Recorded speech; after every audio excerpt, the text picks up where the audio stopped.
進行。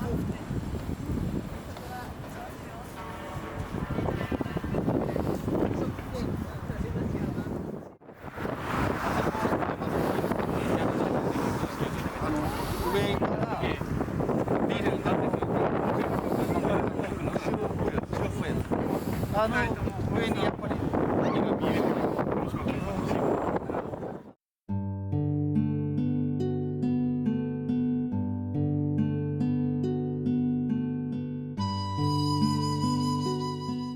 ドポーターズがあるのがここで、ホテルがこので、ここちょうど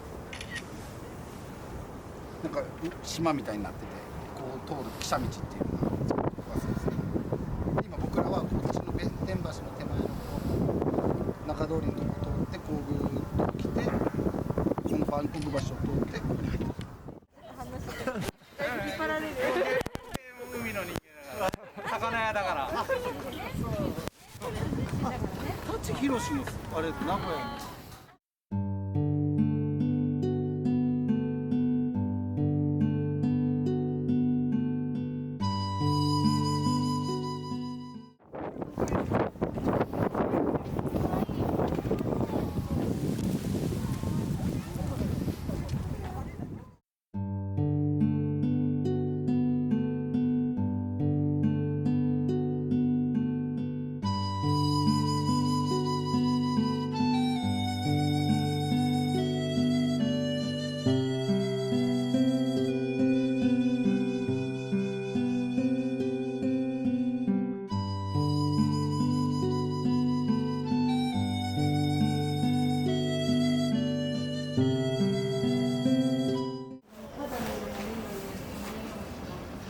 でね、一番びっくりして、多分ね、当時びっくりしたのを書くってね、いじっとか実際見てるんですよ、みんな。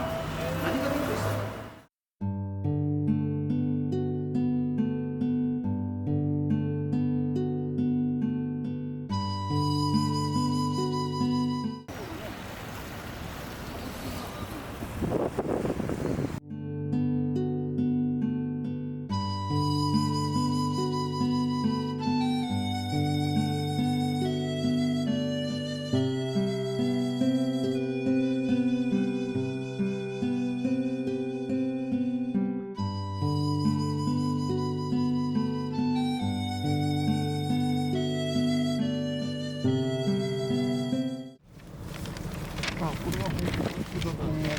そうですね。